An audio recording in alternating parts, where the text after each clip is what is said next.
ইসলাম দুনিয়াতে এসেছেই জাহেলিয়াতকে মেটানোর জন্য। ইসলাম পূর্ব পৃথিবী জাহেলিয়াতে আচ্ছন্ন তো ছিলই, সেই জাহেলিয়াতে ভরা পৃথিবীতে ইসলামের প্রয়োজন তো এজন্যই ছিল যাতে করে জাহেলিয়াতের মুর্দা হয়, জাহেলিয়াত মুর্দা হয় আর ইসলাম জিন্দা হয়। রাসূলুল্লাহ সাল্লাল্লাহু আলাইহি ওয়াসাল্লাম ইবাদত বন্দেগী তো আগেও করেছেন, এমন না যে নবুয়তের প্রথম বার্তা তার কাছে আসার পরে ইবাদত শুরু করেছেন। এর আগে জিন্দেগিতে কোনোদিন নামাজও পড়ে নাই, কোনোদিন রোজাও রাখেন নাই, কোনোদিন তিনি সামাজিক সেবামূলক কোনো কাজও করেন নাই, কোনোদিন কোনো অর্থ আর্তমানবতার সেবায় দান করেন নাই, কখনো উমরা করেন নাই, হজ করেন নাই, বাইতুল্লাহর খেদমত করেন নাই। এরকম প্রমাণ কেউ দেখাতে পারবেন না। বরঞ্চ রাসূলুল্লাহ সাল্লাল্লাহু আলাইহি ওয়াসাল্লামের জীবন চরিত্র অর্থাৎ সিরাত নিয়ে যাদের ন্যূনতম অধ্যয়ন এবং পড়াশোনা আছে, এ কথার সঙ্গে তারা মোটেও দ্বিমত করবে না। রাসূলুল্লাহ সাল্লাল্লাহু আলাইহি ওয়াসাল্লাম যেমনি ভাবে নবুয়ত এবং রিসালাত পাওয়ার পরে ইবাদত করেছেন, একইভাবে নবুয়ত এবং রিসালাত পাওয়ার আগেও তিনি দীর্ঘ ইবাদত করেছেন। এই যে হেরা গুহায় দিনের পর দিন, সপ্তাহের পর সপ্তাহ, মাসের পর মাস কাটিয়েছেন। কখনো খাবার ফুরিয়ে গেলে খাবার সংগ্রহ করার জন্য ঘরে এসেছেন, খাবার সংগ্রহ করে নিয়ে আবার সেই গুহায় চলে গেছেন। কখনো নিজে আসেননি, আম্মাজান খাদিজা রাদিয়াল্লাহু তাআলা আনহা নিজে গিয়ে খাবার পৌঁছে দিয়ে এসেছেন। জনবিচ্ছিন্ন একটা এলাকা, আমার কথাই যদি আমি চিন্তা করি, আমার পক্ষে সেখানে ইবাদত তো দূরের কথা, সেখানে দিনের পর দিন কাটানোই সম্ভব না। যেখানকার হালত এতটা করুণ, আরে মানুষ রাখেন, চোর ডাকাতের বিষয় রাখেন, যদি হিংস্র কোনো প্রাণীও অ্যাটাক করে আর যদি তিনি চিৎকারও করেন, তার চিৎকারও কোনো মানুষের কানে গিয়ে পৌঁছাবে না, কেউ তারও সাহায্যেও এগিয়ে আসতে পারবে না। শুধু দিনের বেলা বলেই কথা না, দিনও কাটছে সেখানে, রাতও কাটছে এখানে। যেখানে আছেন তিনি আর তার রব, আর দুনিয়ার কোনো মানুষ জানছেই না, কারো কাছে প্রসিদ্ধি পাওয়ারও কিচ্ছু নাই, শো অফ করার মতো মানসিকতা আসার কোনো সুযোগই নাই। তারপরও দিনের পর দিন, সপ্তাহের পর সপ্তাহ, মাসের পর মাস, কোন সেই টান যেই টানে তিনি সেখানে ছুটে গেলেন। তার তো কোনো কিছুর অভাব ছিল না। সমাজে তিনি তো মোটেও কোনো অপ্রসিদ্ধ, অখ্যাত, অশ্রদ্ধার পাত্র ছিলেন না। সবার চোখে তারা ছিলেন, সবার চোখে শীতলতা ছিলেন। তারপরও তার বড় একটা অংশ সময় তিনি সেই গুহায় কাটিয়ে দিলেন। কিসের জন্য? একটা জবাবই তো আছে, একমাত্র ইবাদতের জন্য, রবের সঙ্গে আরেকটু নিবিড় সম্পর্ক গড়ার জন্য, নিজের আগামীকে অতীতের চাইতে আরো সুন্দর করে তোলার জন্য। রাসূলুল্লাহ সাল্লাল্লাহু আলাইহি ওয়াসাল্লাম যে সময় এই ইবাদতগুলো করেছেন, এমনকি শুধু নিজে ইবাদত করেছেন তাই তো নাই, যে হেল্পফুল ফুজুল সামাজিক সেবামূলক সংগঠন, এই হেল্পফুল ফুজুল যে গঠিত হয়েছিল, রাসূলুল্লাহ সাল্লাল্লাহু আলাইহি ওয়াসাল্লাম তাতে ব্যাপক অবদান রেখেছিলেন। এটাও তো নবুয়ত পাওয়ার পরের কথা না, নবুয়ত পাওয়ার আগের কথা।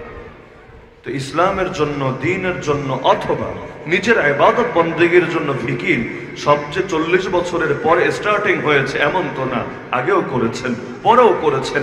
তবে মোটা দাগে একটা পার্থক্য লক্ষ্য করেন, আগে ইবাদত তো করেছেন, কেউ বাধা দেন নাই, ইবাদত তো করেছেন, কেউ পথে কাটা বিছায় নাই, ইবাদত তো করেছেন, কেউ গায়ে হাত তোলে নাই, ইবাদত তো করেছেন, কেউ মারার জন্য এগিয়ে আসে নাই, ইবাদত তো করেছেন, কিন্তু তার রক্তে পৃথিবীর মাটিকে রঞ্জিত করে নাই। কি এমন হলো হঠাৎ?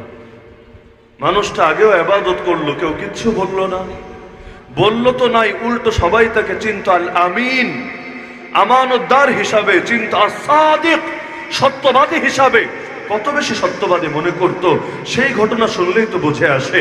রাসূলুল্লাহ সাল্লাল্লাহু আলাইহি ওয়াসাল্লাম যখন ব্যাপক দাওয়াত দিতে চাইলেন, প্রথমবারের মতো একটা পাহাড়ের চূড়ায় উঠলেন, উঠে নাম নিয়ে এক একটা সম্প্রদায়কে, এক একটা বংশের লোকদেরকে ডাকলেন। রাসূলের ডাক শুনে সবাই এসে একত্রিত হলো পাহাড়ের নিচে। রাসূলুল্লাহ সাল্লাল্লাহু আলাইহি ওয়াসাল্লাম বললেন, আচ্ছা বলো তো, আমি যদি তোমাদেরকে বলি পাহাড়ের পেছনে এক বাহিনী এসে হাজির হয়েছে, কিছুক্ষণ পরে তোমাদের উপর অ্যাটাক দিতে যাচ্ছে, যদি এই দাবি আমি করি, তোমরা কি আমার কথাকে সত্যায়ন করবে, আমার কথাকে সত্য বলে বিশ্বাস করবে? সকলে একসঙ্গে জবাব দিল, আরে কেন করব না, মা জাররাবনা আলাইকা ইল্লা সিদকা, আরে মুহাম্মদ চিরকাল তো তোমাকে সত্যই বলতে দেখেছি, তোমাকে তো কোনোদিন আমরা কোনো মিথ্যা কথা বলতে দেখি নাই। তুমি যদি বলো এই ব্যাপারে মানতে, এটা বিশ্বাস করতে আমাদের মনে কোনো দ্বিধা থাকবে না। রাসূলুল্লাহ সাল্লাল্লাহু আলাইহি ওয়াসাল্লাম বললেন, তাহলে শোনো, এর চাইতে ভয়াবহ সংবাদ আমি তোমাদেরকে দিচ্ছি। যদি ঈমান না আনো, যদি কালেমা গ্রহণ না করো, আল্লাহর আযাব তোমাদের উপর এসে আপতিত হবে। যে আযাব সওয়ার মতো ক্ষমতা কারো নাই, যে আযাবের মোকাবেলা করার মতো আল্লাহ শক্তি কখনোই কাউকে দেন নাই। তখন ধিক্কার জানাতে শুরু করল। আরে কি বলে? তাব্বান লাকা ইয়া মুহাম্মদ আলিহাযা জামাতানা। আবু লাহাব বেয়াদবি শুরু করলো সবার আগে, যে আবু লাহাব রাসূলের মিলাদে তথা জন্মে অনেক বেশি খুশি হয়েছিল যে ছেলেটার বাবা নাই, আমার ভাতিজা জন্ম নিয়েছে পৃথিবীতে। এত বেশি খুশি হয়েছিল যে দাসী এসে তাকে সুসংবাদ দিয়েছিল, আপনি জানেন আরে মরা আব্দুল্লাহর ঘরে একটা পুত্র সন্তান হয়েছে। এত বেশি খুশি হয়েছে, ইশারা দিয়ে বলেছে, সুয়াইবা এখন থেকে তুমি আজাদ, তোমাকে আমি এই খুশির অংশ হিসাবে মুক্ত স্বাধীন করে দিলাম। তো রাসূলের মিলাদে এত বেশি খুশি হয়েছিল, কিন্তু রাসূলের নবুয়ত আর সিরাতে, তার রিসালাতে এত বেশি বেজার হয়ে গিয়েছিল, যখন আহ্বান করলেন সবার আগে বেয়াদবিটা পরলোক না করে সবচেয়ে আপন লোকটাই করে বসল। তো বলছিলাম, আগে তো কেউ বাধা দিল না, সবাই সত্যবাদী হিসাবে জানতো, আল আমিন হিসাবে জানতো। হঠাৎ করে এমন কি হলো, সবাই মিলে আদা জল খেয়ে একসঙ্গে তার বিরুদ্ধে নেমে পড়লো। তাকে যে মারতে হবে, দমাতে হবে, ভাগাতে হবে, নির্যাতন নিপীড়নের স্ট্রিম রোলার চালাতে হবে, এ ব্যাপারে কারো মধ্যেই কোনো দ্বিধা থাকলো না। হ্যাঁ, কেমনে মারবে, কেমনে ধরবে, কেমনে পানিশমেন্ট দিবে, এটা নিয়ে বিভিন্ন সময় বিভিন্ন মত তারা দিয়েছে। এক এক সময় এক এক ধরনের অভিজ্ঞতা পরখ করেছে, কিন্তু ক্ষতি যে করতে হবে এটা নিয়ে দ্বিমত ছিল না কারোর মধ্যে। সবার ভেতরে তো আর সব সাহস একসঙ্গে আসে না। আবু জাহালের এই হিম্মত প্রথমে হয় নাই, মুহাম্মাদের কল্লা কেটে এনে হাজির করি সবার সামনে। কিন্তু ওমর ইবনুল খাত্তাব দাঁড়িয়ে বলল, কুরাইশ নেতারা, সামান্য কিছু সময় অপেক্ষা করো, আমি যাচ্ছি, আমার এই তরবারি দিয়ে মুহাম্মাদের কল্লা কেটে তোমাদের কদমে লুটিয়ে দিব। নাউযুবিল্লাহ। কখনো জেল খাটালো, কখনো সবাই মিলে একসঙ্গে সামাজিক বয়কট করলো, কখনো তার সঙ্গীদেরকে শহীদ করতে শুরু করলো। ইসলামের প্রথম শহীদ তো কোনো বয়স্ক লোক ছিল না, সাধারণ কোনো পুরুষ লোক ছিল না। ইসলামের প্রথম শহীদই ছিল একজন নারী, তাও এমন নারী যিনি বৃদ্ধা হয়ে গিয়েছেন। তাকেও মেরেছে কে? সাধারণ কোনো সিপাহী না। সাধারণ লোকেরা বাড়াবাড়ি করে অনেক সময়, বাঁশের চাইতে কঞ্চি বড় হয়, এটাই তো স্বাভাবিক লোকে দেখে। কিন্তু আবু জাহাল সম্প্রদায়ের নেতা, সবচাইতে বড় লিডার, সে আবু জাহাল নিজের হাতে সুমাইয়া রাদিয়াল্লাহু তাআলা আনহার লজ্জাস্থানের মধ্যে বর্ষা ঢুকিয়ে দিয়ে বড় নির্মম ভাবে তাকে শহীদ করে দিল। তো এত এত বাধা কিসের জন্য আসলো? জবাব একটাই, এটা শুধুমাত্র আমলের জন্য না, শুধুমাত্র ইবাদতের জন্য না, শুধুমাত্র নিজস্ব চরিত্র শুদ্ধ করার জন্য না, শুধুমাত্র আত্মমানবতার সেবায় নিবেদিত হওয়ার জন্য না, শুধুমাত্র বাইতুল্লাহর খেদমত করার মানসিকতার জন্য না, শুধুমাত্র মানুষকে ভালো ভালো কথা শোনানোর দাওয়াত দেওয়ার জন্য না, বরঞ্চ এর মূলে ছিল বড় একটা বার্তা। তারা বুঝতে পেরেছিল যে জাহেলিয়াত আমরা লালন করি, যে জাহেলিয়াত দিয়ে আমরা ধান্দা করি, যে জাহেলিয়াতের উপর টিকে আছে আমাদের সাম্রাজ্য, যদি একবার মুহাম্মদ নিজেকে প্রতিষ্ঠিত করতে পারে, এই জাহেলিয়াত টিকবে না, এই জাহেলিয়ার গোড়ায় কুঠারাঘাত করবে, আমাদের অহংকারের পুরো ভিত্তিটাই মাটির সঙ্গে একেবারেই মিশে যাবে। তো মুহাম্মদকে প্রতিষ্ঠিত হতে দেওয়ার মানেই নিজেদের ধ্বংস ডেকে আনা, ইসলামকে জিন্দা হতে দেওয়ার মানেই জাহেলিয়াতকে মুর্দা হওয়ার সুযোগ করে দেওয়া। না হলে কিছুই বুঝতো না বিষয়টা এমন। খুব ভালো বোঝা বুঝতো। কারো কারো হালত তো এমন ছিল, নিজের পুত্র সন্তানকে যেভাবে চিনত এই রাসূল যে প্রকৃত রাসূল, আখেরি নবী, ঠিক এভাবে বরং এর চাইতে ভালোভাবে চিনতে পেরেছে। কিন্তু কেউ ইগোর কারণে, কেউ বংশীয় জাতীয়তাবাদের কারণে, আর কেউ নিজস্ব স্বার্থ, রাজনৈতিক পলিসি আর ধান্ধার কারণে সর্বযুগে নবীদের পথে সবচেয়ে বড় কাটার বাধা কারা হয়েছে? গরিব দুঃখী জনতা না, কৃষক শ্রমিক মজদুর না, বরঞ্চ ইতিহাস পড়েন দেখবেন সর্বযুগে বাতিল সেটা যে নামেই আসুক, কখনো নমরুদ নামে, কখনো হামান নামে, কখনো কারুন নামে, কখনো ফেরাউন নামে, কখনো আবু জাহাল নামে, কখনো আবু লাহাব নামে, কখনো উতবা সাইবা নামে, কখনো রোম সম্রাট নামে, যে নামেই আসুক সর্বযুগে দেখবেন অধিকাংশ ক্ষমতা ধরে সুরত ধরেই এসেছিল। সাধারণ মানুষদের মধ্যে অনুসারীদের সংখ্যা তুলনামূলকভাবে বেশি ছিল। ইসলামের প্রথম দিকের মুসলমান কারা, নামগুলো পড়ে দেখেন। এদের কয়জন দারুন নদওয়ার নেতা ছিল আর কয়জন সাধারণ মানুষ ছিল। এত বেশি সাধারণ যাদের কারো নাম বেলাল, কারো নাম আম্মার, কারো নাম ইয়াসির, কারো নাম সুমাইয়া, কারো নাম খুবাইব, কারো নাম খাব্বাব। এমন এমন ব্যক্তিত্ব যাদের হয়তো সামাজিক খুব বেশি প্রভাব প্রতিপত্তি ছিল না, যারা হয়তো দারুন নদওয়ায় নিজের সিদ্ধান্ত বাস্তবায়ন করাতে পারতো না, বড়ই সাধারণ ব্যক্তি, কারো পরিচয় গোলাম, কারো পরিচয় গরিব দুঃখী, তারা এসে দলে দলে ভিড়ল রাসূলের দাওয়াতে। এমনকি শুধু আমার নবীর ক্ষেত্রেই না, অন্যান্য নবীদের ইতিহাস পড়ে দেখেন। নূহ আলাইহিস সালাম দাওয়াত দিলেন, সম্প্রদায়ের নেতারা এসে বলে, আরে কি বলছিস এটা, আমরা কি তোর কথা ঈমান আনবো? এমন অবস্থায় যে ওয়াত্তাবাআকাল আরযালুন, সমাজের নিম্ন শ্রেণীর লোকেরা, বি ক্লাস নাগরিকরা তোর অনুসারী হয়ে বসে আছে, সারাদিন তোর সঙ্গে পড়ে আছে। আরে এখন এদের সঙ্গে আমরা মিলে কিভাবে, মিশি কিভাবে? আমাদের ব্যক্তিত্ব আছে না, সামাজিক স্ট্যাটাস আছে না, আমাদের ইগো আছে না, আমাদের প্রভাব প্রতিপত্তি আছে না, এখন গরিব দুঃখী জনতার সঙ্গে আমরা মিশি কিভাবে? ইসলাম তো নিয়ে এসেছে সাম্য। দেখেন না, নামাজের কাতারে কোনো ভেদাভেদ নাই।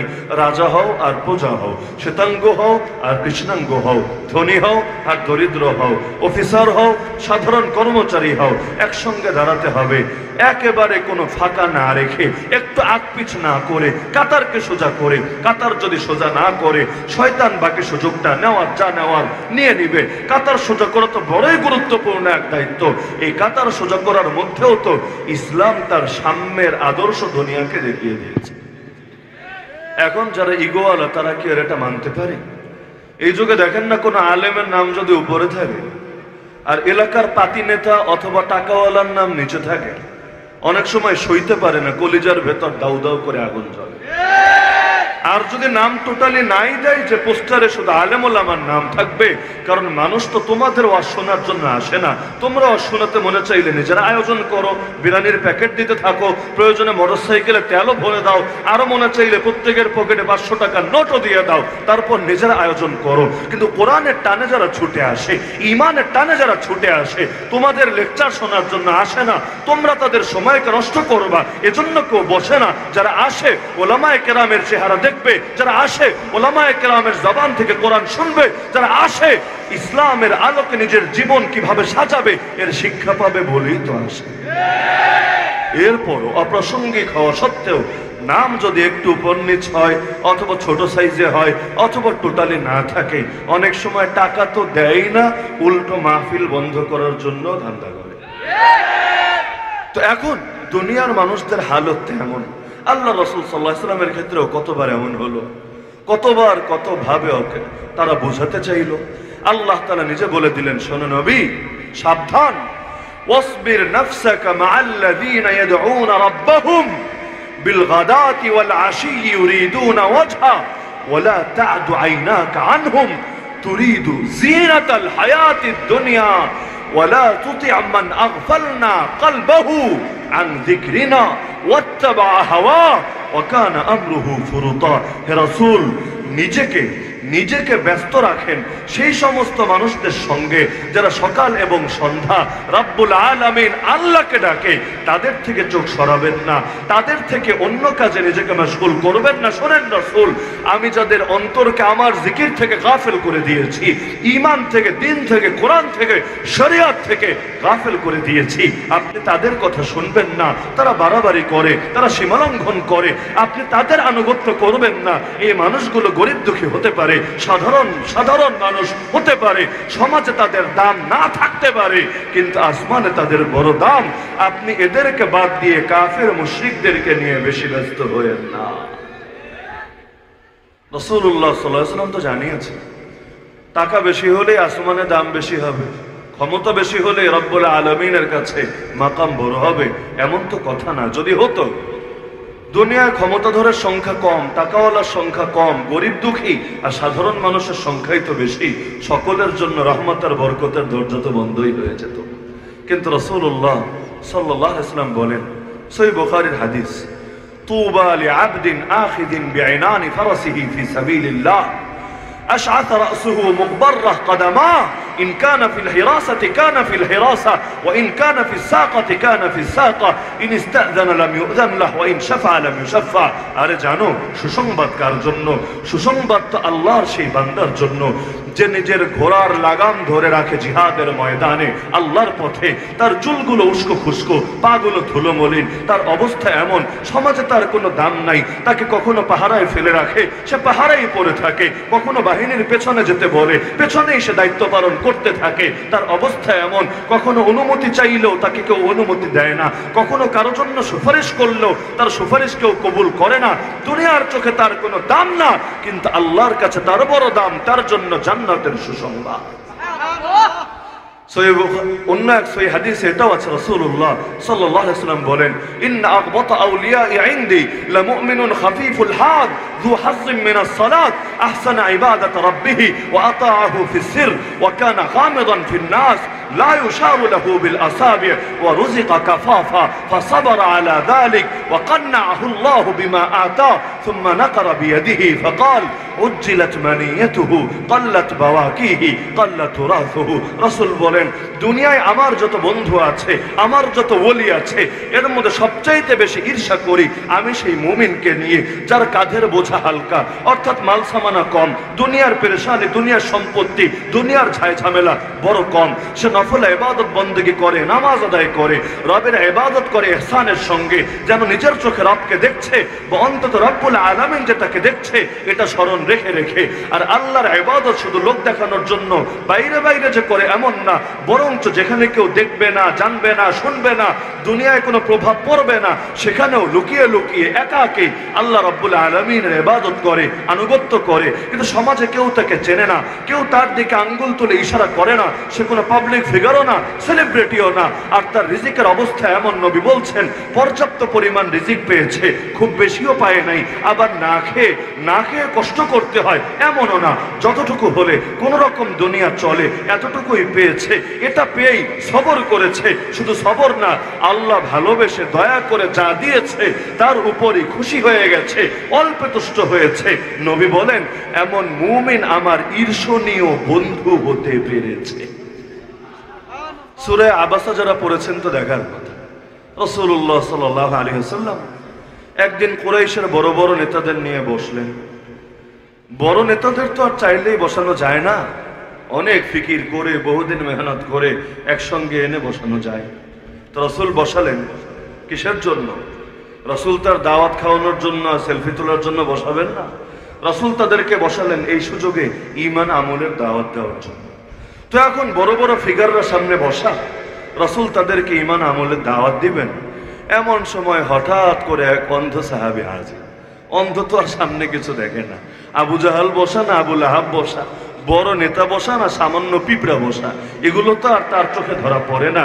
এসে রাসূলের কাছে আবেগ দেখাচ্ছে, ইয়া রাসূলুল্লাহ আমাকে ঈমান শিখান, আমাকে কোরআন শিখান, আমাকে দ্বীন শিখান। কিন্তু রাসূল তো এখন বসেছেন বিশেষ মিশন নিয়ে, বিশেষ ভিশন নিয়ে, বড় বড় ফিগারদেরকে দাওয়াত দিবেন বলে, কারণ ওরা যদি হেদায়েতের পথে আসে সকলের জন্য দাওয়াতের পথে আসাটা বড় সহজ হয়ে যাবে। নেতা যেদিকে মানুষও সেদিকে, আন্নাসু আলা দীনি মুলুকিহিম, এটাই মানুষের সহজাত প্রবণতা। তো রাসূল যে নিয়তে বসেছিলেন কোনো খারাপ নিয়ত না, কোনো দুনিয়াদারির নিয়ত না, এটাও দ্বীনের খিদমত, এটাও হিকমত, এটা যে হিকমত কেউ অস্বীকার করতে পারবে না। তো এখন অন্ধ সাহাবী আসলো, রাসূল বিরক্ত হলেন, সে তো আর দেখছে না। এখন রাসূলও চিন্তা করছেন যে বেচারা এই সময় আসতে হলো, এখন বিশেষ একটা মিশন নিয়ে নেমেছি। তো রাসূল তখন বিরক্ত হয়ে নিজের এই ভ্রুগুলোকে কুঞ্চিত করলেন। ভ্রু কুঞ্চিত বুঝেন? আমরা বিরক্ত হলে যেমনটা করি, একেবারে কপালটাকে গুছিয়ে ফেলি, এভাবে আল্লাহ রাসূল বিরক্তি প্রকাশ করলেন। আল্লাহ তাআলা আয়াত নাযিল করে দিলেন, আবাসা ওয়া তাওয়াল্লা আন জাআহুল আমা ওয়া মা ইউদরিকা লাআল্লাহু ইয়াযাক্কা আও ইয়াযাক্কারু ফাতানফাআহু যিকরা আম্মা মান ইস্তাগনা ফাআনতা লাহু তাসাদ্দা ওয়ামা আলাইকা আল্লা ইয়াযাক্কা ওয়া আম্মা মান জাআকা ইয়াসআ ওয়া হুয়া ইয়াখশা ফাআনতা আনহু তালাহা। রাসূল ভ্রুকুঞ্চিত করল, মুখ ফিরিয়ে নিল, কারণ তার কাছে একজন অন্ধ এসেছে। আপনি কি জানেন রাসূল, সে যে এসেছে হয়তো আপনার কথা শুনে সে নিজেকে পরিশুদ্ধ করত, অথবা ঈমান এবং আমলের উপদেশ গ্রহণ করত, যেই উপদেশ তার বড় উপকারে আসত। আপনি তার ব্যাপারে অমনোযোগিতা দেখাচ্ছেন, কিন্তু যারা আল্লাহকে মানে না, তার রাসূলকে মানে না, যারা গাফেল দ্বীনের ব্যাপারে, আপনি তাদের প্রতি এত আগ্রহ দেখাচ্ছেন, কিন্তু যে বড় আবেগ নিয়ে এলেম শেখার জন্য, ঈমান শেখার জন্য ছুটে আসলো আপনার দরবারে, আপনি তার ব্যাপারে উদাসীনতা দেখাচ্ছেন। খবরদার কাল্লা, দ্বিতীয়বার যাতে কখনো এমন না হয়। আপনার জন্য এটাই তাযকিরা, এটাই আপনার জন্য উপদেশ এবং সতর্কবাণী। কখনোই গরিবকে অবহেলা করবেন না বড়লোককে পাত্তা দিতে গিয়ে, কখনো সাধারণ প্রজাকে অবহেলা করবেন না বড় বড় নেতাকে দান দিতে গিয়ে। তো এখন রাসূলুল্লাহ সাল্লাল্লাহু আলাইহি ওয়াসাল্লাম যখন এই মিশন নিয়ে নামলেন, জাহেলিয়াতকে মিটাবেন, ইসলামকে জিন্দা করবেন। কারণ একই জিনিসের মধ্যে দুই ভিন্ন ভিন্ন আদর্শ জমা হতে পারে। এই যে মাঠ, যেই মাঠে আজ এই বিশাল তাফসীরুল কোরআন মাহফিল অনুষ্ঠিত হচ্ছে, এই মাঠে লাইট আছে, আলো আছে। আলো যখন আছে, মাঠের মধ্যে অন্ধকার নাই, কারণ আলো থাকলে অন্ধকার আর থাকতে পারে না। কিন্তু এখনই শয়তানি করে কারেন্টটা বন্ধ করে দেয়, জেনারেটর চালু করার আগ পর্যন্ত মাঠে কি আলো থাকবে না অন্ধকার থাকবে? এই অন্ধকারকে কি দাওয়াত দিয়ে আনতে হবে? ইনভাইট করে তাকে কি আনার জন্য গাড়ি পাঠিয়ে দিতে হবে? কিচ্ছু লাগবে না। যেই মাত্র আলো নিভে যাবে, অমনি স্বয়ংক্রিয়ভাবে মুহূর্তের মধ্যেই অন্ধকার আপনা আপনি এসে হাজির হবে। এখান থেকে কি বুঝলেন? দুই বিপরীত জিনিসকে আপনি জমা করতে পারবেন না। এখন যদি রাত হয় তাহলে দিন না, যদি দিন হয় তাহলে রাত না। অমুকের চেহারা যদি সাদা হয় তাহলে কালো না, যদি কালো হয় তাহলে সাদা না। অমুকের সাইজ যদি লম্বা হয় তাহলে খাটো না, যদি খাটো হয় তাহলে লম্বা না। তা আমাদের প্রত্যেকের ভেতরে দিলও তো একটা, আল্লাহর জমিনে দুনিয়াও তো একটা। তো এখন এক দিলের মধ্যেও তো দুই বিপরীত আদর্শ একসঙ্গে জমা হবে না, হতে পারে না। কোরআন জানিয়েছে, মা জাআলাল্লাহ লিরাজুলিন মিন কলবাইনি ফি জাওফি, আল্লাহ কারো ভেতরে দুটো কলব, দুটো অন্তর তৈরি করেন নাই। অন্তর একটা, কলব একটা। যদি এই অন্তরে রহমান থাকে, শয়তান থাকবে না। যদি অন্তরে আখিরাতের ফিকিরটাই মূল থাকে, দুনিয়ার ফিকির মূল থাকবে না, থাকতে পারে না। যদি অন্তরের ভেতরে দিন থাকে, জাহেলিয়াত থাকবে না, থাকা সম্ভব না। একইভাবে দুনিয়ার সাইজ যাই হোক, গোটা দুনিয়ার প্রতিটা ইঞ্চি ইঞ্চি মাটির মালিককে, নাকি আবার ভাগাভাগি আছে? একাংশের মালিক আল্লাহ আর একাংশের মালিক অন্য কেউ। দুনিয়াকে যে দখলে রাখুক, দখল ভিন্ন বিষয়, মালিকানা ভিন্ন বিষয়। আপনার জমি, কিন্তু হতে পারে দখল করে রেখেছে কোনো সন্ত্রাসী, কোনো গুন্ডা। জমি আপনার, দখলদার সে।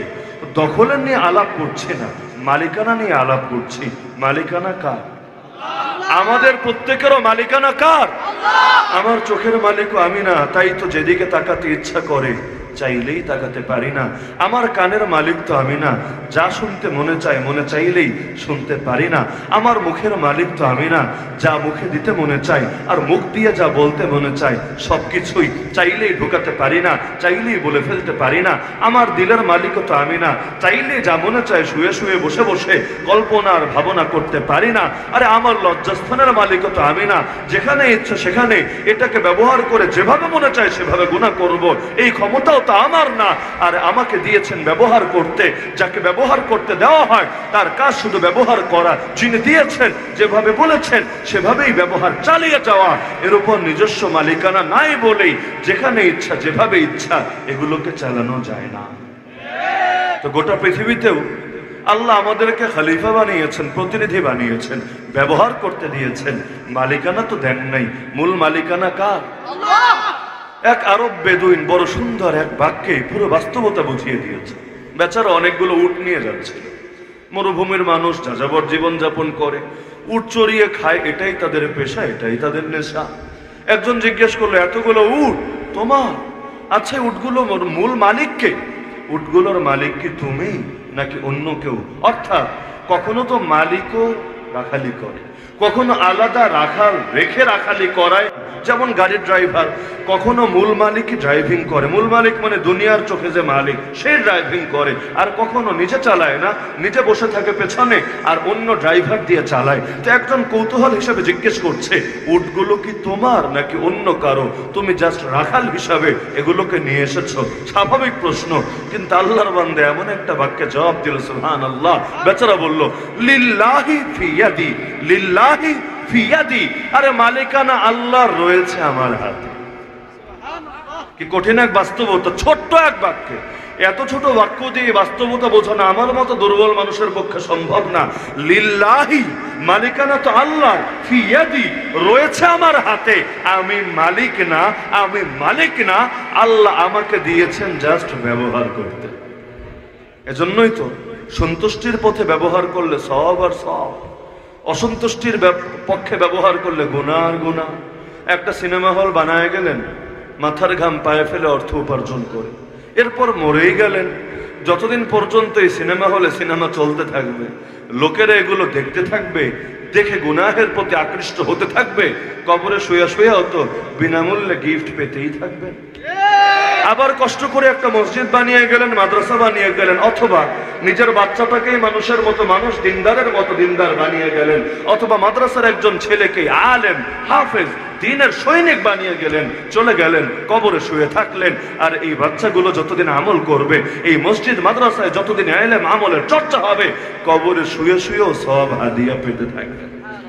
দেখেন না, আমরা বসে বসে কষ্ট করে করে আমল করি, আবু বকর রাদিয়াল্লাহু আনহু শুয়ে শুয়ে সওয়াব পেতে থাকেন। গোটা উম্মতের আমলও যদি এক পাল্লায় উঠায়, আবু বকর আমলকে আরেক পাল্লায় উঠায়, আবু বকরের পাল্লা কেন ভারী হবে? এই উম্মতের মধ্যে আবু বকর কেন সবার আগে জান্নাতে যাবে? কারণ সকলে মিলে যা করবেন, একা কবরে বসে বসে তা গিফট পেয়ে যাবে, আর নিজে যা করেছে সেটা তো এক্সট্রা হয়েই গেছে। তো এখন রাসূলুল্লাহ সাল্লাল্লাহু আলাইহি ওয়াসাল্লামের মিশন ছিল কি?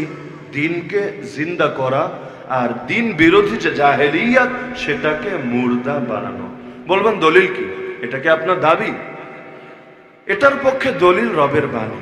কোরআনের একাধিক আয়াতে আল্লাহ জানিয়েছেন, হুয়াল্লাযী আরসালা রাসূলাহু বিল হুদা ওয়া দীনিল হক লিইয়ুযহিরাহু আলাদ দীনি কুল্লি। তিনি সেই আল্লাহ যিনি তার রাসূলকে পাঠিয়েছেন খালি হাতে না, হেদায়াত দিয়ে এবং দ্বীন হক দিয়ে। কেন জানো?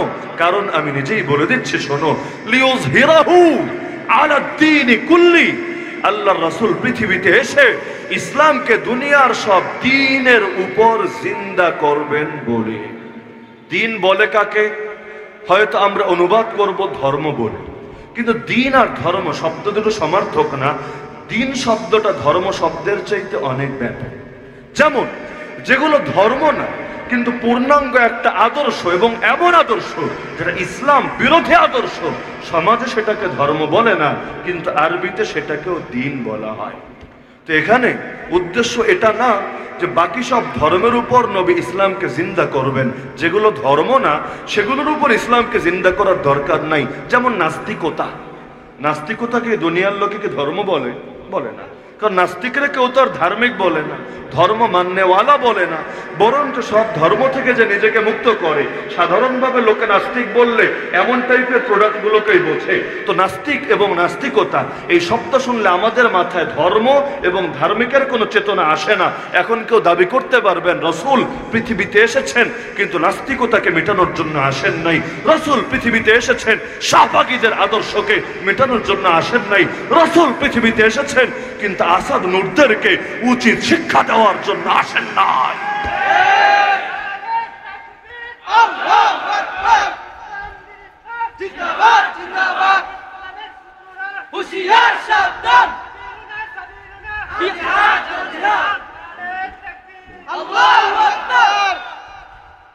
তো ইসলাম দুনিয়াতে এসেছে জাহেলিয়াতকে মেটানোর জন্য। জাহেলিয়াত বলে কাকে? যেটা ইসলাম না, ইসলাম বিরোধী, সেটাই জাহেলিয়াত। সেটা ধর্মের নামে হোক, মতবাদের নামে হোক, অথবা কোনো নাম ছাড়াই হোক। নাম কি মুখ্য না, কাম কি মুখ্য। বৃক্ষ তোমার নাম কি? কি শোনেন নাই জীবনে? বৃক্ষ তোমার নাম কি? আমি জিজ্ঞেস করলাম এটার নাম কি? আপনি বললেন আলু।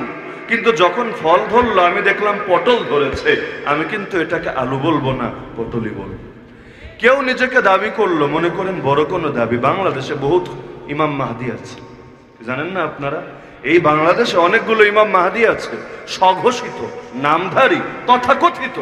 এরা নিজেরা নিজেদেরকে দাবি করে ইমাম মাহদি, কিন্তু আপনারা তাদেরকে বলেন পুরাই ভণ্ড। তো এখন নাম যা বললো তা মানলেন না, কিসের জন্য? কারণ বৃক্ষ তোমার নাম কি? ফলে পরিচয়। ফল দেখেছি ভণ্ডামি।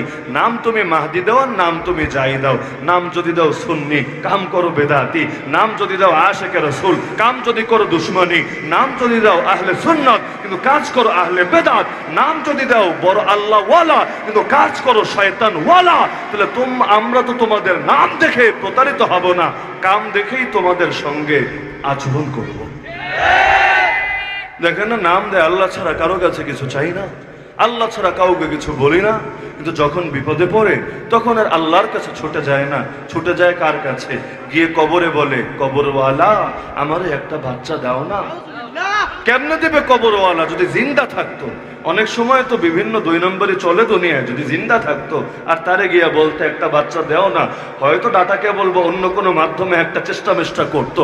কিন্তু মরেই তো গেছে, এখন বাচ্চা দিবে কেমনে? তার নিজের বাচ্চাই তো তার নিজের হাতে না। আরে দুনিয়াতে এমন নবীও বিগত হন নাই যার বাচ্চা ছিল না, এমন নবীও বিগত হন নাই যিনি একেবারে বৃদ্ধ বয়সে, যখন আশা একেবারেই বাহ্যিক আশা শেষ হয়েছে, বয়সও ফুরিয়ে গেছে, তখন গিয়ে আল্লাহ বাচ্চা দিয়েছেন। এমনও তো হয়েছে পুরো বাপ ছাড়াই আল্লাহ গায়বী ভাবে দুনিয়াতে মানুষ তৈরি করেছেন। তো সর্বময় ক্ষমতার মালিক কে? তো তুমি যার কাছে চাচ্ছ তার বাচ্চাও তো তার হাতে না, সর্বময় ক্ষমতার মালিক কে? যদি কারো হাতে কিছু থাকতো, অন্তত রাসূলের হাতে হেদায়েতটা থাকতো। রাসূল আর কাউকে কিছু দেখ বা না দেখ, অন্তত আবু তালেবরে তো হেদায়েতটা দিতে পারতো। কিন্তু আবু তালেব মুমূর্ষ অবস্থায় পড়ে আছে। রাসূল বলছেন, চাচা যান জাস্ট একটা কালেমা পড়েন, দায়িত্ব নিচ্ছি, আল্লাহর কাছে আপনার জন্য সুপারিশ করব। আর এই অফার যদি আমি পেতাম, দুনিয়ার সবকিছু কোরবান করে হলেও তো অ্যাকসেপ্ট করে ফেলতাম, কারণ রাসূল দায়িত্ব নিচ্ছেন, সুপারিশ করবেন। আর রাসূলের সুপারিশ যে আল্লাহ ফিরাবে না, এটা কেই বা না জানে। এমন সুযোগ কি আর জীবনে একাধিকবার আসে? রাসূল বললেন, কিন্তু বেচারা মুখ দিয়ে পড়তে পারলো না। কেন? কারণ জানিয়ে দিলেন আল্লাহ, ইন্নাকা লা তাহদি মান আহবাবতা ওয়ালাকিন্নাল্লাহ ইয়াহদি মান ইয়াশা। নবী যাকে চান হেদায়েত দিতে পারবেন না, হেদায়েত তো আল্লাহ দেন, তিনি যাকে চান একমাত্র তাকেই দেন। এই কারণে দাতা একজনকেই বলা হয়, কে তিনি? আল্লাহ। ওই যে দোয়া পড়েন আপনারা, রব্বানা লা তুযিগ কুলুবানা বা'দা ইয হাদাইতানা ওয়া হাব লানা মিন লাদুনকা রাহমা ইন্নাকা আনতাল, কি জানেন না সবাই? ইন্নাকা আনতাল ওয়াহ্হাব। আয় আল্লাহ একমাত্র ওয়াহ্হাব আপনি। ওয়াহ্হাব বলে কাকে? আল্লাহর নাম সমূহের মধ্যে হতে একটা নাম হলো ওয়াহ্হাব। ওয়াহ্হাব আরবি শব্দ, বাংলা অনুবাদ হলো দাতা, মহাদাতা যিনি, তাকে বলা হয় ওয়াহ্হাব। তো ওয়াহ্হাব কার নাম? আল্লাহ। ওয়াহ্হাব কার নাম? আল্লাহ। এজন্যই ভণ্ডরা আপনাদেরকে বলে ওয়াহ্হাবি। ওয়াহ্হাবি শোনেন নাই গালি? কিসের জন্য বলে জানেন? কারণ ওরাও জানে আপনারাই হলেন বাস্তবে আল্লাহওয়ালা। ওয়াহাব যখন আল্লাহর নাম, ওয়াহাব হলেন আল্লাহ, আর এর সঙ্গে ইয়া শব্দ যোগ করে যদি বলা হয় ওয়াহাবি, মূল শব্দ হলো ওয়াহাবি। বাংলায় হা একটা কমায়া বলে ওয়াহাবি, কিন্তু মূল শব্দটাই হলো ওয়াহাবি। তো ওয়াহাব মানে আল্লাহ, ওয়াহাবি মানে আল্লাহওয়ালা। কেউ যদি আপনাকে বলে আল্লাহওয়ালা, এখান থেকেই তো বুঝে আসে সে একটা শয়তানওয়ালা। এক আল্লাহ হলো তো আর এক আল্লাহ আল্লাহ বলে গালি দিবে না, নাকি দিবে? কেউ যদি আপনারে বলে তুই একটা কাইল্লা, তার মানে সে একটা ধলা। কেউ যদি আপনারে বলে তুই একটা ভটকু আর মোটকু, তার মানে সে একটা চিকনু। কেউ যদি আপনারে বলে তুই একটা লম্বু, তার মানে সে একটা খাটো আর বাটো। তো এখন দুনিয়ার মধ্যে গালি যদি আরেকজনকে দেয়, বিপরীতটা কিন্তু নিজের দিকেই ফিরে আসে। এক আঙ্গুল তুলবেন আরেকজনের দিকে, তিনটাই তো অটোমেটিক ফিরে আসবে নিচের দিকে।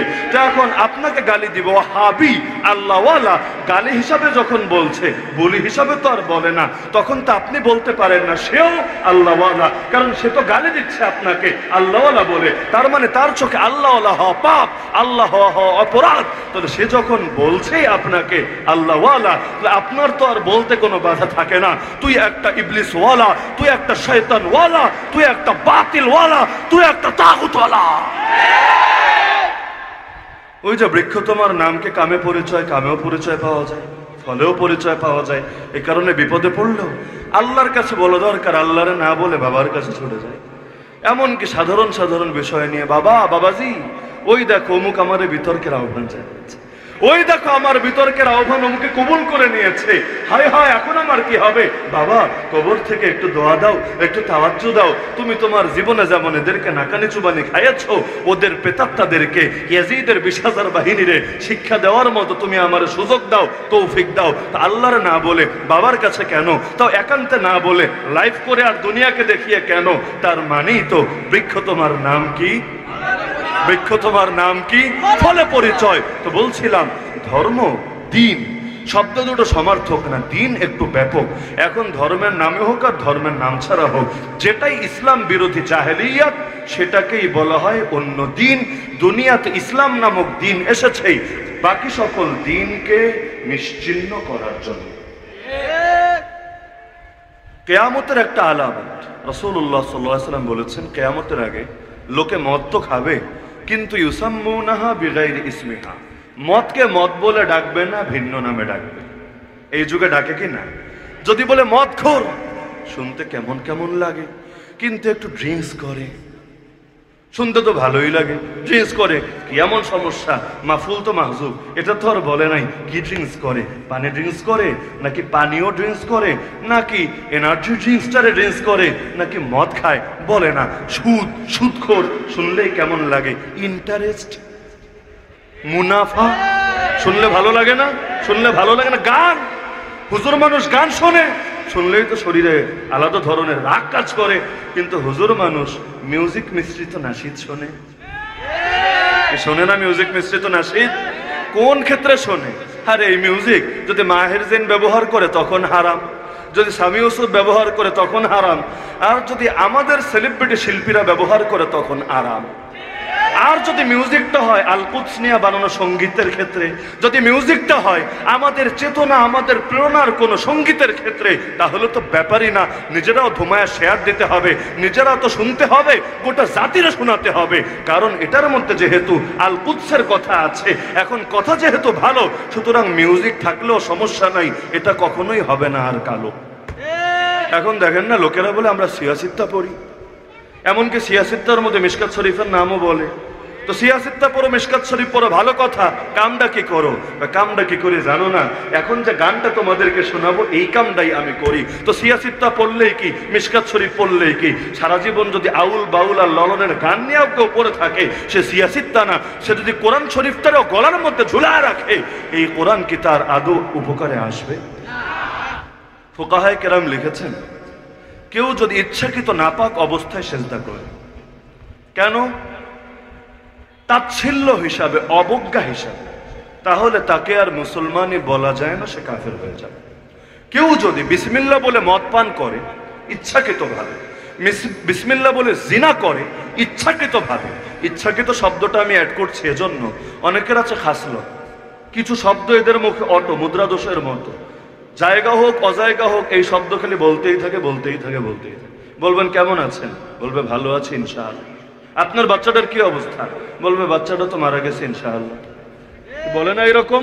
কোথায় সুবহানাল্লাহ বলতে হয়, কোথায় আলহামদুলিল্লাহ, কোথায় নাউযুবিল্লাহ, বুঝে না। হুজুর জাহান্নাম নিয়ে বয়ান করছে, এমন একটা হালত বলছে যে হালতটা বড় করুন, বলা দরকার নাউযুবিল্লাহ, দুই একজন বইলে ওঠে সুবহানাল্লাহ।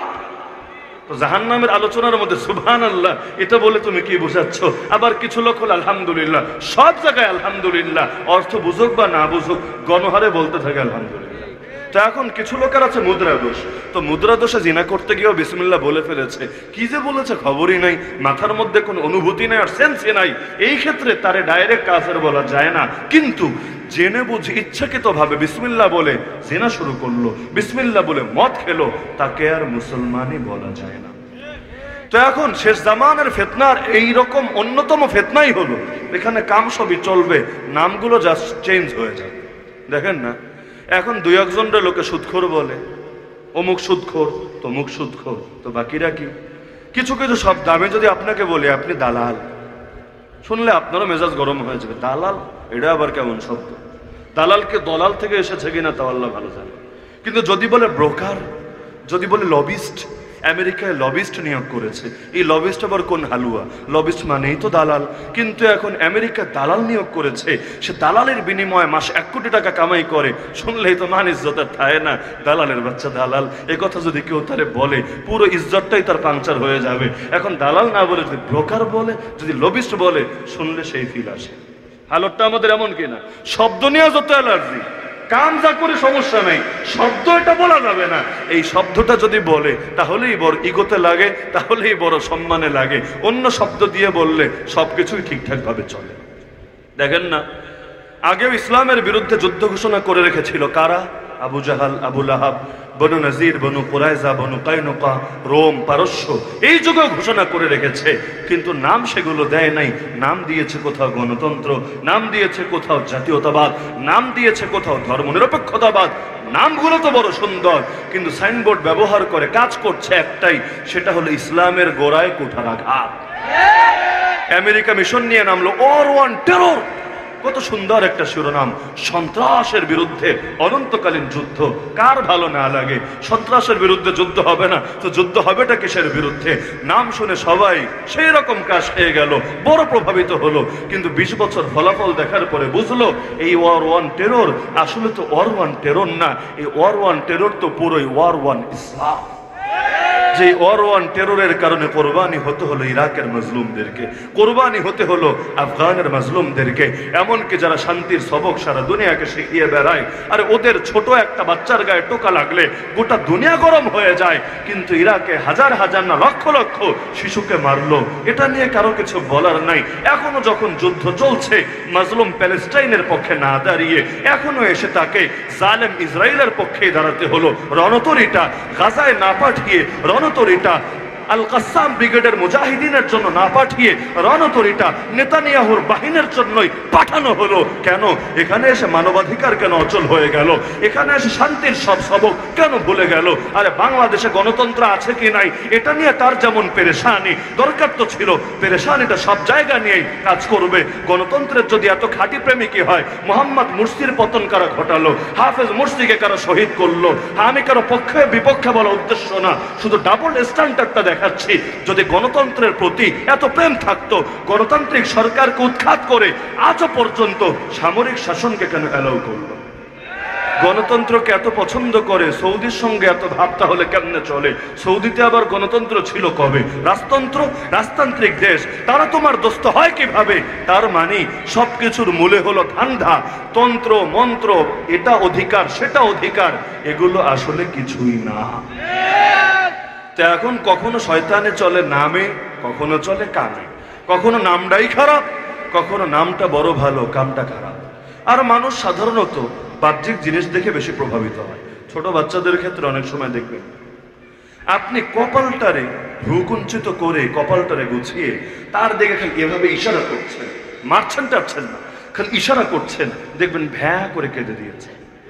কিন্তু তারে একটা মায়েরই দিয়ে দিয়েছেন পিঠের মধ্যে ঠাস করে, কিন্তু মুখে একটা হাসি, কিরে আব্বা কেমন আছো, কি অবস্থা তোমার, খেলাধুলা ঠিকঠাক ভাবে চলছে? যদি ব্যথাও পায় প্রথমে একটু কনফিউজড হবে, একটু চোখগুলো বড় বড় করে তাকাবে, বোঝার চেষ্টা করবে আসলে কি মারলো না দুষ্টমি করলো, আদর দিল না আমার শায়েস্তা করলো। যদি মুখে হাসি দেখে বুঝবো আচ্ছা আচ্ছা মজা করেছে, হয়তো একটু বেশি লেগে গেছে, বলবে না না আলহামদুলিল্লাহ আঙ্কেল আমি বড় ভালো আছি। বাচ্চারা আসার খেয়ে পড়ে গেল, দরকার ছিল আগে কাঁদা, আগে না কেঁদে আগে ডাইনে বামে দেখে, একবার সামনে তাকে একবার পেছনে তাকে, কেউ দেখে ফেলেছে কিনা। যদি দেখে না কেউ দেখে নাই, সুন্দর মতো ঝাড়াটা দিয়া হাঁটতে শুরু করে। যদি দেখে আপনি তাকিয়ে আছেন, আর যদি ভুলেও কিছু বলে ফেলে, আল্লাহ আল্লাহ আল্লাহ কি হইলো, তুমি এমনি আসার খাইলা, আরে ব্যথা তো পাও নাই, এখন দেখবেন ভ্যা ভ্যা করে কেঁদে আসমান জমিন একাকার করে ফেলেছে। মহিলাদের কখনো দেখবেন এমন হয়েছে, বাসায় বড় একটা তেলাপোকা এসেছে কিন্তু ঝাড়ু একটা নিয়ে বাইরে মাইরা ফেলছে, কিন্তু এমন টাইমে তেলাপোকা এসেছে, আপনি পাশে আছেন, দেখবেন এক তেলাপোকা দেখেই তার সকল ক্ষমতা, সকল কর্তৃত্ব, সকল গরম, সকল শরম এক বাক্যে উড়ে গেছে। এমন জোরে একটা চিল্লান মারছে যেন ছাদটা ভেঙে এখন মাথার উপর পড়ে যাবে। তো দুনিয়ার মধ্যে কিছু জিনিস চলে নামে, কিছু জিনিস চলে কামে। এখন দুনিয়ার জালেমরা এই পলিসিটাই বেছে নিয়েছে। আগে ডাইরেক্ট ইসলামের উপর অ্যাটাক করতো, যেভাবে চেঙ্গিস খান করেছিল, হালাকু খান করেছিল, মুসলিম বিশ্বকে মাটির সঙ্গে মিশিয়ে একাকার করে দিয়েছিল। কিন্তু ওদের অতীত অভিজ্ঞতা বলে এভাবে বেশি দিন শয়তানি করা যায় না। এই যে হিন্দুস্তানেও তো এসেছিল, বেশি না 190 বছর পর্যন্ত আমাদের পূর্বপুরুষের গলায় গোলামের জিঞ্জির পরিয়ে রেখেছিল, কিন্তু শেষমেশ পারল না থাকতে, লক্ষ লক্ষ আলেমকে শহীদ করে দিল, হাজার হাজার মাদ্রাসা বন্ধ করে দিল। তবুও তো একদিন না একদিন তাদেরকে নিজেদের এই অঞ্চল ছেড়ে তারপর নিজের দেশে ভাগতে হলো। ব্রিটেন এত বড় এক কলোনি বানিয়েছিল সারা দুনিয়া জুড়ে, যেখানে সূর্য কখনো ডুবতো না, এত বিশাল এক রাজত্ব, কোথাও না কোথাও আসমানে সূর্য থাকতো। সেই ব্রিটেন ছোট হতে হতে আমার জানা মতে এই 2023-এর কথা যদি আমরা বলি, একটা কলোনিও নাই ব্রিটেনের অধীনে।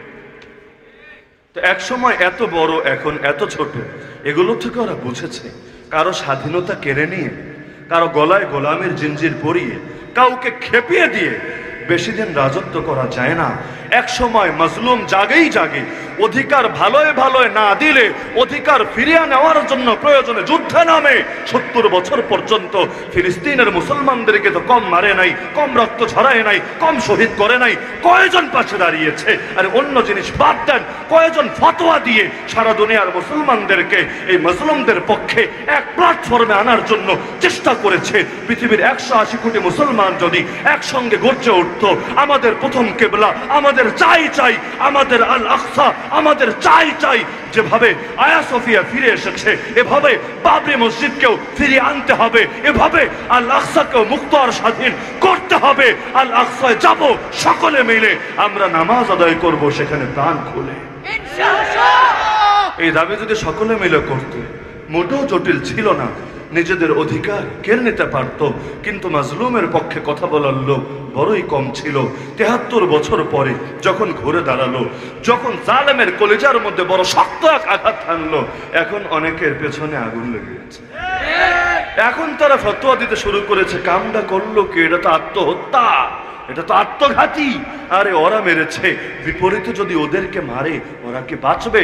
ওদের বাদ দিলাম, সিভিলিয়ানরা যে হতাহত হবে, বাড়ি গাড়ি যে ধ্বংস হবে, এটার দায় কে নেবে?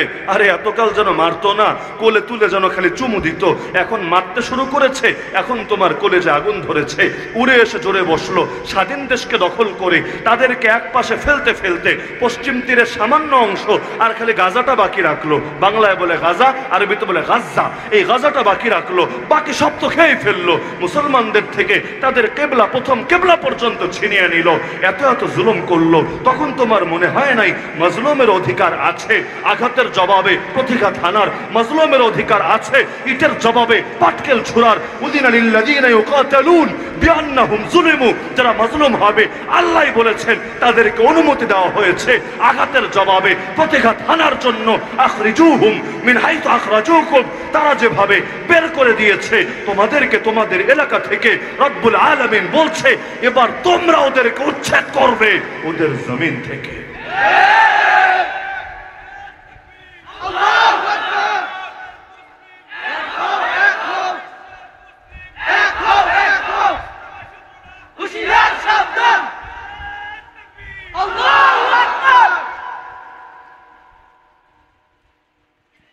তো কখনো এমন হয় নামে চলে, কখনো এমন হয় কামে চলে। ইসরায়েলের চাইতে শান্তির পক্ষে বেশি ডায়লগকে মারতে হয়। ওদের কথা শুনলে মনে হয় ওদের চাইতে বড় সুফি, বড় পীর, বড় পীরানে পীর দস্তগীর দুনিয়াতে দ্বিতীয় মনে হয় একটাও হয় না। কিন্তু বাস্তবে দেখা যাচ্ছে পুরো আদর্শটাই মুসলমানদের সঙ্গে প্রতারণা ছাড়া গেছে না। তো এখন আমাদের কাজ কি? আমাদের কাজ হলো যারা শুধু নাম ব্যবহার করে বাহ্যিকভাবে সাইনবোর্ড লাগিয়ে আমাদের জমাতে আসবে, আমরা তাদের শুধু মোকাবেলা করব আর বাকিদেরকে গলায় জড়িয়ে চুমু দিতে থাকবো। এটা আদর্শ? আল্লাহ জানিয়ে দিচ্ছেন না, নবীকে এজন্য পাঠাই নাই, নবীকে পাঠিয়েছি ইসলামকে দুনিয়ার সকল দ্বীনের উপর জিন্দা করবেন বলে। সেটা ধর্ম নামে হোক, সেটা যে নামে হোক, ইসলাম বিরোধী যত জাহেলিয়াত আছে নবী সেটাকে মিটাবেন বলেই এসেছেন দুনিয়াতে। ছোট দুটো উদাহরণ দিলে খুব ভালো বুঝবেন। এক সাহাবী আর এক সাহাবীরে গালি দিয়ে বসলো, তার মায়ের কথা বলি, আপনার সৌদা। বাংলা অনুবাদ করলে বড় খারাপ অনুবাদ হয়, হে কাল্লা মাগির পু। আমাদের উস্তাদ শাইখুল হাদিস আল্লামা ইসমাইল বরিশালী হাফিজাহুল্লাহ, তিনি হাদিসটা পড়ানোর সময় বলেছেন, গালির অনুবাদ তো গালি হয়, গালির অনুবাদ তো আর ভালো হয় না। এখন এক সাহাবী আর এক সাহাবীরে অতীতের অভ্যাস হিসাবে, অভ্যাস তো অনেক সময় চেঞ্জ করা একটু বেশ মুশকিল হয়, আর পুরোপুরি তো চেঞ্জ করা যায় না, ধীরে ধীরে পাল্টাতে হয়। কিছু লোক দেখবেন শালা শব্দ ছাড়া কথাই বলতে পারে না, কারণ পোলারও ডাকে ওই হালার পর হালায় দিবে, হয় না অনেক সময়। মানে এইটা গালি হিসাবে বলছে তা না, মুখে অটো হয়ে গেছে, এখন কোন জায়গায় যে কি বলতে হয় এইটা বুঝতে পারে না। তো এখন দেখা গেল গালি দিয়ে বসলো, ইয়াবনা সৌদা। এখন আল্লাহ রসুলের কানেও চলে আসলো। রসুল এত বেশি রাগ করলেন, তিনি চিৎকার করে বললেন, তুমি কাজটা কি করলা? আইয়ারতাহু বিউম্মি ইন্নাকা মরউন ফীকা জাহেলিয়া। আরে তার মায়ের নাম নিয়ে তুমি তাকে লজ্জা দিলা। তার মা হয়তো কালো ছিল, থাক, কিন্তু তার মায়ের প্রসঙ্গে এই যে তুমি তারে শরম দিলা, মনে রাখবা তুমি কালেমা পড়তে পারো, কিন্তু এখনো তুমি এমন একজন মানুষ যার ভেতর জাহেলিয়াত রয়ে গেছে। তো জাহেলিয়াত বলে কারে? আগেই যে বলেছি, ইসলাম বিরোধী যা আছে সবই জাহেলিয়াত। সহিহ বুখারী যারা পড়েছেন দেখবেন একটা শিরোনাম আছে, বাবুন আল মাআসি মিন উমুরিল জাহেলিয়া, অর্থাৎ যত গুনাহ আছে সবই জাহেলিয়াত। ইসলাম এসেছে সব ধরনের জাহেলিয়াতকে মেটাবেন বলে। তো একটা ঘটনা তো বললাম, দ্বিতীয় ঘটনা হলো রাসূলুল্লাহ সাল্লাল্লাহু আলাইহি ওয়াসাল্লাম এক যুদ্ধের ময়দানে আছে। যুদ্ধের ময়দানে এক আনসার সাহাবী মানে মদিনা সাহাবী আর এক মুহাজির সাহাবী মানে মক্কা থেকে যারা হিজরত করেছেন এমন একজন সাহাবী, দুইজনের ঝগড়া লেগে গেছে। ঝগড়া তো ভাই লাগতেই পারে, ঝগড়া ভালো মুমিন হলে, ভালো মানুষ হলেই ঝগড়া লাগবে না বিষয়টা এমন না। দক্ষ ড্রাইভারও গাড়ি চালাতে গেলে কখনো কখনো অ্যাক্সিডেন্ট করে। দক্ষ ডিশওয়াশার যারা, তারাও গ্লাস এবং কাচের প্লেটগুলো ধুতে গেলে মাঝে মধ্যে একটার সঙ্গে একটা লাগিয়ে ভেঙে ফেলে। দক্ষ পাচকও রান্না করতে গেলে কখনো এক ড্যাগের সঙ্গে আরেক ড্যাগের সংঘর্ষ ঘটিয়ে ফেলে। তো মানুষ হিসাবে ঝগড়া হতেই পারে, এই যুগে হয় না? দেখেন না হুজুরদের ঝগড়ার ঠেলায় জাতি ক্লান্ত, মাঝে মধ্যে মানুষ পেরেশান হয়। হুজুর যেই পরিমাণ ঝগড়া চলে মাইক সামনে নিয়ে, এখন কারে আমরা নিমু? এ আরে গালি দেয় এইটা বইলা, ও আবার গালি দেয় এইটা বইলা, এখন বড় মুশকিলের মধ্যে আমরা পড়ে আছি, আমরা এখন কি করব? তো ঝগড়া একটা ন্যাচারাল বিষয়, ঝগড়া হয় না? জামাই বউর মধ্যে ঝগড়া হয় না? আচ্ছা, জামাই বউর মধ্যে ঝগড়া হলে কি বোঝায়? যে এদের মধ্যে প্রেম নাই, মহব্বত নাই, এটা বোঝায়? বরঞ্চ উল্টা, যেখানে ঝগড়া বেশি হয় সেখানে দেখা যায় মহব্বতটা আরো বেশি থাকে। তো ঝগড়া হয়, আমাদের মধ্যেও হয়, কিন্তু দেখেন যখন আল্লাহু আকবারের ধ্বনি উচ্চারিত হয় তখন কিন্তু আর কোনো ঝগড়া থাকে না। তখন সেও মসজিদে ছুটে যায়, আপনিও মসজিদে ছুটে যায়। যখন ময়দানে ডাক চলে আসে হাইয়া আলাল জিহাদ, সেও ছুটে আসে ময়দানে, আপনিও ছুটে যান ময়দানে। যখন তুমুল যুদ্ধ চলছে আলী এবং মুআবিয়া রাদিয়াল্লাহু আনহুমার মধ্যে, ঘটনা তো জানেন সকলে, ইতিহাস যেটাকে আজও চেনে জঙ্গে সিফফিন নামে, যেই যুদ্ধে হাজার হাজার উভয় পক্ষের মানুষ শহীদ হয়েছেন, যাদের মধ্যে বড় বড় সাহাবীরা পর্যন্ত ছিলেন। এমন ভয়াবহ যুদ্ধ, চান্স নিতে চাইল তৃতীয় পক্ষ। আমাদের মধ্যেও যত যুদ্ধ হয় হুজুরে হুজুরে, চান্স কিন্তু নিতে চায় কাফেররা, চান্স নিতে চায় এজেন্সিরা, চান্স নিতে চায় ইন্টেলিজেন্টরা। তারা চায় এগুলোকে কেন্দ্র করে মুসলমানের শক্তিকে খর্ব করতে, এগুলোকে কেন্দ্র করে মুসলমানের গলায় চিরকাল গোলামের জিনজির লাগিয়ে রাখতে। এখন আলী এবং মুআবিয়া রাদিয়াল্লাহু আনহুমার মধ্যে বয়ানের যুদ্ধ না, কথার যুদ্ধ না, একেবারে ফিল্ডের যুদ্ধ, সামরিক যুদ্ধ শুরু হয়ে গেল। উভয় পক্ষে হাজারকে হাজার মানুষ মারা যেতে লাগলো। এখন খ্রিস্টানদের বাদশা চান্স নিল, চিঠি পাঠালো মুআবিয়া রাদিয়াল্লাহু আনহুর কাছে, মুআবিয়া দেখো আমি দেখতে পাচ্ছি তুমি হকের উপর আছো। বাহ, কাফেরও বুঝে ফেলছে কে হকের উপর আছে। এই যুগে দেখেন না শাহবাগীরাও বুঝা ফেলায় কোন হুজুর সত্য কথা বলে, কোন হুজুর মিথ্যা কথা বলে। ওরা বলে এই হুজুর ধর্মের সঠিক ব্যাখ্যা করেছে, ওই হুজুর ধর্মের অপব্যাখ্যা করেছে। যে ইসলামরা যত বিকৃত করে, যে ইসলামকে যত গান্ধীবাদী আদর্শে পরিণত করতে পারে, তার উপরে তত বেশি খুশি। দেখবেন একদিকে নাস্তিক আর একদিকে আবার আরেক পীরের মুড়ি। হয় না? এমন হয় না যে পীর তার থেকে নামাজ মাফ করে দিয়েছে, রোজা মাফ করে দিয়েছে, সব ইবাদত মাফ করে দিয়েছে, দ্বীনের জন্য সব কাজটা রহিত করে দিয়েছে, খালি পকেটটা ভরে দিলে আর নিয়মিত গরু ছাগল পাড়ায় দিলে আর কিছু লাগবে না, জান্নাত দেওয়ার ঠিকাদারে নিয়েছে। দেখবেন নাস্তিকরাও এদের উপর খুশি। এ কারণে বেদাতি কাজে বড় বড় ফিগারগুলোরে বেশি পাবেন। ওয়াজ মাহফিলে কম পেলে পেতে পারেন, মসজিদ মাদ্রাসায় কম পেলে পেতে পারেন, বেদাতি কাজে দেখবেন সবার আগে এগিয়ে আছে।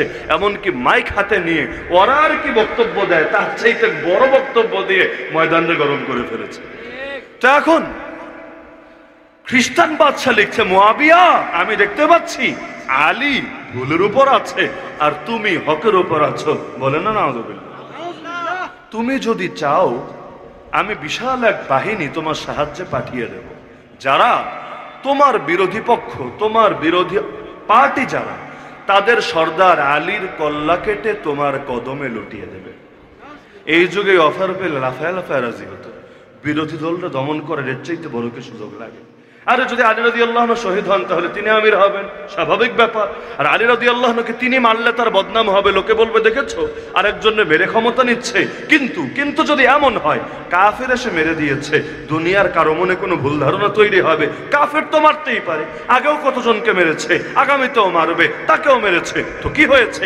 কেউ কিছু ভুল বুঝবে না, সাপও মরবে, লাঠিও ভাঙবে না, গায়ে কোনো বদনামও লাগবে না, ক্ষমতা যা পাওয়ার পাওয়া হবে। কিন্তু বাস্তবে তো ক্ষমতার জন্য লড়াই ছিল না। আমি উদাহরণ হিসাবে বলছি যে এই যুগে এমন হলে এই চান্স আর এই অফার কে গ্রহণ না করতো?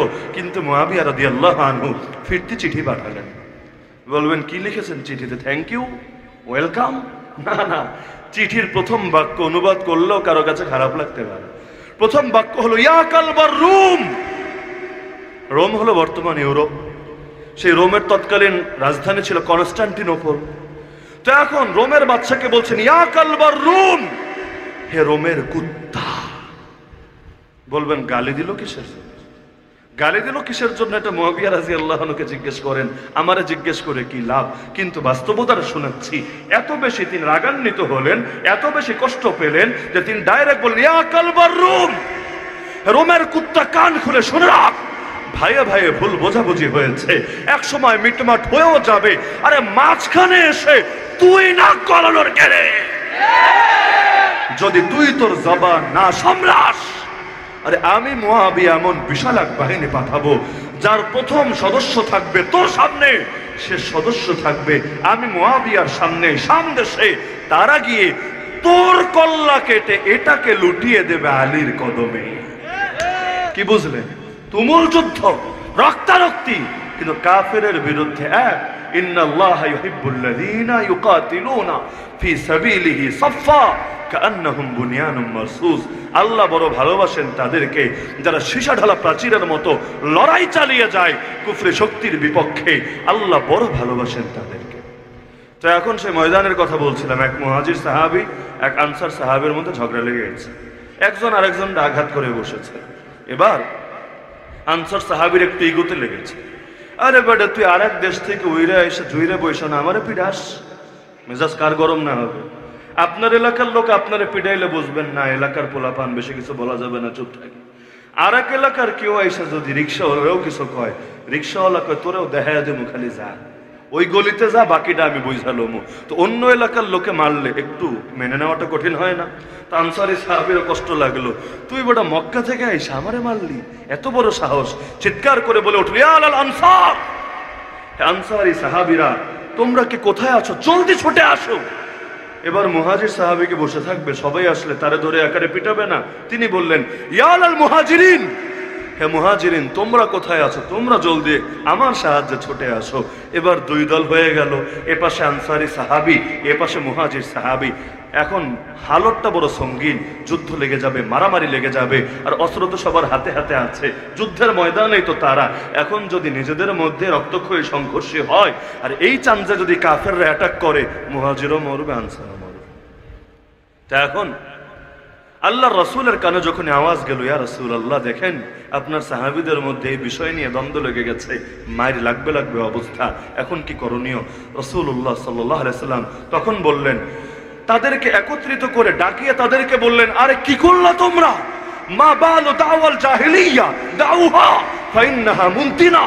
তোমাদের মুখে জাহিলি যুগের মতো কথাবার্তা কেন শোনা যাচ্ছে? তোমরা এগুলো ছেড়ে দাও। এগুলো বড় নাপাকি, বড় গান্দেগি, পুঁতি গন্ধময় জিনিস। জিন্দেগিতে কখনো দলাদলি করবা না, কখনো এক দল আরেক দলের বিরুদ্ধে যুদ্ধ করার জন্য, ঝগড়া করার জন্য রেডি হয়ে যাবা না।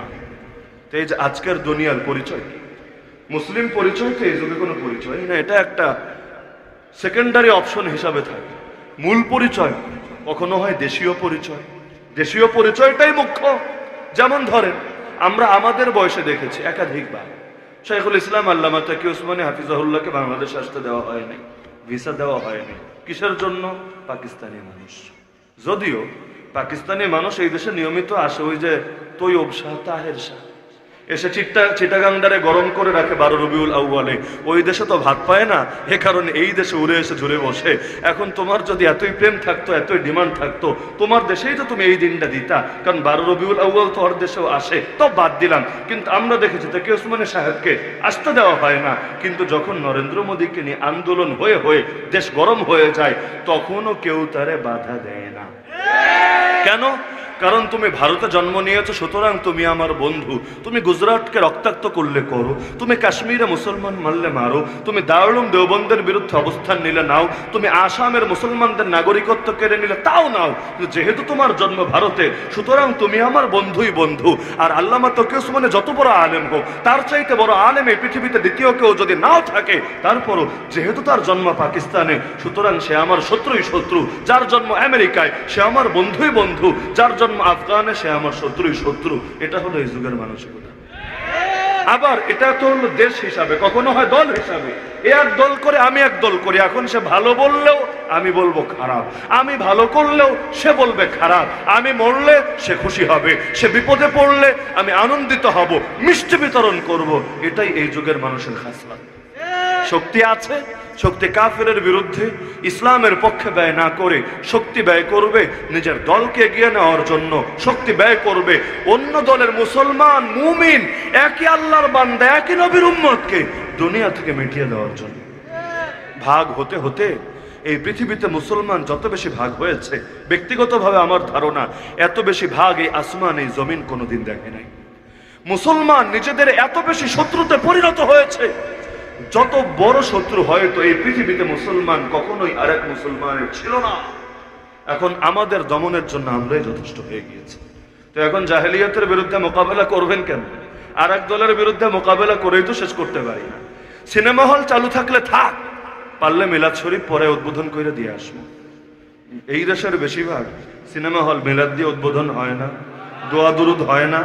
অনেক সময় তো সিনেমার আগেও বিসমিল্লাহ আলহামদুলিল্লাহ ইত্যাদি বইলা নেয়। হালতটা এমন।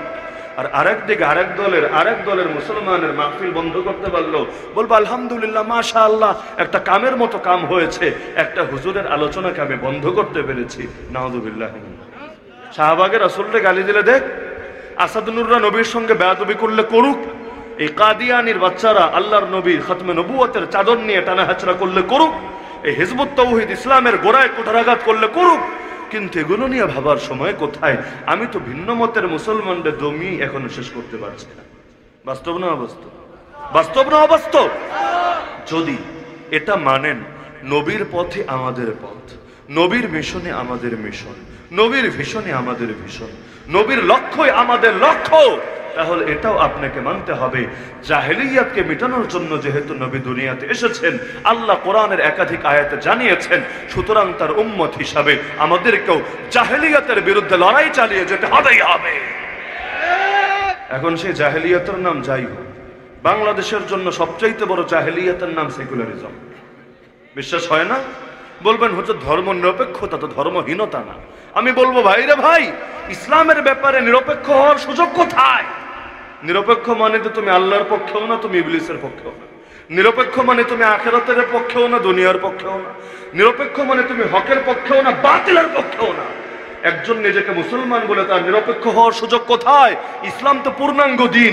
ইসলাম তো হিন্দু ধর্ম, খ্রিস্ট ধর্ম, বৌদ্ধ ধর্মের মতো না, যেখানে এক বিষয়ে শিক্ষা থাকলেও আর এক বিষয়ে শিক্ষা নাই। এই হিন্দুরা যে দাবি করে ওরা হিন্দু রাষ্ট্র বানাবে, ভালো কথা, যদি বানায়ও শুধু ভারত না 8টা দেশ মিলিয়ে যে অখণ্ড হিন্দু মহারাষ্ট্র বানানোর চেষ্টা ওরা করছে, যদি ওরা সফল হয়েও তর্কের খাতিরে যদি মানেও, দেশ চালাবে কি দিয়ে? ওদের ধর্মগ্রন্থগুলো দেখেন, একটা দেশ কিভাবে চালাতে হয়, রাজনীতি কিভাবে করতে হয়, অর্থনীতি কিভাবে চালাতে হয়, বিচার ব্যবস্থা কেমনে প্রণয়ন করতে হয়, আইন কানুন বিধান সংবিধান কিভাবে প্রয়োগ করতে হয়, সভ্যতা সংস্কৃতি শিক্ষা ব্যবস্থা প্রতিটা ক্ষেত্রে কোন কোন শিক্ষা গ্রহণ করতে হয়, পারলে ওরা প্রমাণ দেখাক ধর্মগ্রন্থ থেকে। কিন্তু আমাদেরকে চ্যালেঞ্জ করুক, আমরা কোরআন এবং সুন্নাহ থেকেই প্রতিটা বিষয়ের অকাট্য প্রমাণ দিতে পারবো তুলে।